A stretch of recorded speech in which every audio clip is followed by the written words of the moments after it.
ಗೆಳೆಯರೆ, politics is the last resort of the scoundrels ಅನ್ನೋ ಒಂದು ಮಾತಿದೆ. ಮಾಡಿದ ಎಲ್ಲ ಪಾಪಗಳನ್ನು ದಕ್ಕಿಸ್ಕೋಬೇಕು ಅಂದರೆ ರಾಜಕೀಯಕ್ಕೆ ಎಂಟ್ರಿ ಕೊಡಬೇಕು. ನಮ್ಮಲ್ಲೇ ನೋಡಿ ಇಂಥವ್ರಿಗೆ ಎಷ್ಟು ಜನ ನಮಗೆ ಸಿಗ್ತಾ ಹೋಗ್ತಾರೆ. ರೌಡಿಗಳು, ಹಂತಕರು, ಡ್ರಗ್ಸ್ ಮಾರ್ತಾ ಇದ್ದವರು, ನಾಟಕಳ್ಳರು, ಬ್ಲೂ ಫಿಲಮ್ ತೋರಿಸ್ಕೊಂಡಿದ್ದವರು, ಎಷ್ಟು ಜನ ಇವತ್ತು ಶಾಸಕರು, ಮಂತ್ರಿಗಳು ಆಗಿ ಕೋಟಿ ಕೋಟಿ ಗಳಿಸಿ ಜನನಾಯಕರಾಗಿ ಮೆರೀತಿಲ್ಲ ಹೇಳಿ.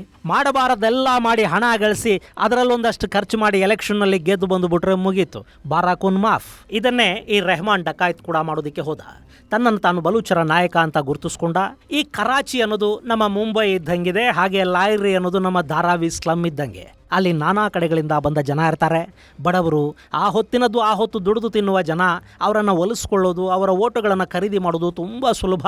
ಅದು ಈ ರೆಹಮಾನ್ಗೆ ಅರ್ಥ ಆಗಿತ್ತು. ಹೀಗಾಗಿ ಅವನು ರಾಜಕೀಯ ಪಕ್ಷವನ್ನು ಕಟ್ಟಿ ಅಲ್ಲಿನ ಪಾಕಿಸ್ತಾನ್ ಪೀಪಲ್ಸ್ ಪಾರ್ಟಿ ಜೊತೆ ಸಂಪರ್ಕವನ್ನು ಬೆಳೆಸ್ಕೊಳ್ಳೋ ಪ್ರಯತ್ನಗಳನ್ನು ಆರಂಭ ಮಾಡಿದ. ಆ ದಿನಗಳಲ್ಲೇ ಅವನು ದಾವೂದ್ ಇಬ್ರಾಹಿಂನನ್ನು ತಡೆದುಕೊಂಡಿದ್ದು.